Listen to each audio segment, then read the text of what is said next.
নতুন বছরের শুভেচ্ছা সবাইকে। আজকে সকাল সকাল স্নান করে বেরিয়ে পড়লাম মন্দিরে পুজো দেওয়ার উদ্দেশ্যে। আজকে যাচ্ছি রেয়াপাড়া শিব মন্দির। হ্যাঁ, ঠিক শুনছো, রেয়াপাড়া শিব মন্দির। আসলে এই মন্দির আমার বাড়ি থেকে খুব একটা দূরত্বের নয়, প্রায় 7 থেকে 8 কিলোমিটার। শেষ পর্যন্ত আমরা মন্দিরে পৌঁছলাম।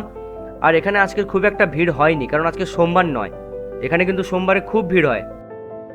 তারপর হাতে পায়ে জল নিয়ে আমরা গেলাম বাবার জন্য প্রসাদ কিনতে।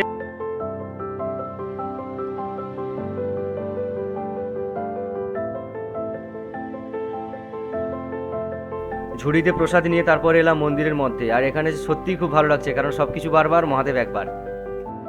যারা রেয়াপাড়া শিব মন্দির এসেছো তারা কি এটা কোনোদিন দেখেছো? আসলে এটা আমিও জানতাম না।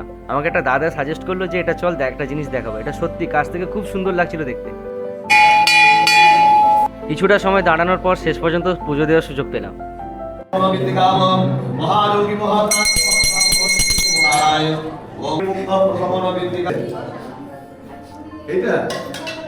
আমার তো পুজো দিয়ে খুব ভালো লাগছে। আশা করি নতুন বছরটা সবার এভাবেই কাটুক। ওং নমঃ শিবায়। আর একটা জিনিস, ভগবান যে কখন কোন রূপে এসে তোমাকে দর্শন দেবে সেটা কেউ কোনোদিন বলতে পারবে না। শেষ পর্যন্ত মন্দিরে পুজো দিয়ে আমরা এলাম সেই প্রসাদের দোকানে। এখানে ওই ঝুড়িটা ফেরত দিতে হবে। ফেরত দিলে তোমাকে দোকানদার সুন্দর করে প্যাকেটের মধ্যে ভরে দেবে প্রসাদটা। এখন তো বাড়ি যাব। আশা করি নতুন বছর সবার ভালো কাটছে। সবাই ভালো থাকো, সুস্থ থাকো। আবার দেখা হচ্ছে। জয় মহাদেবের জয়।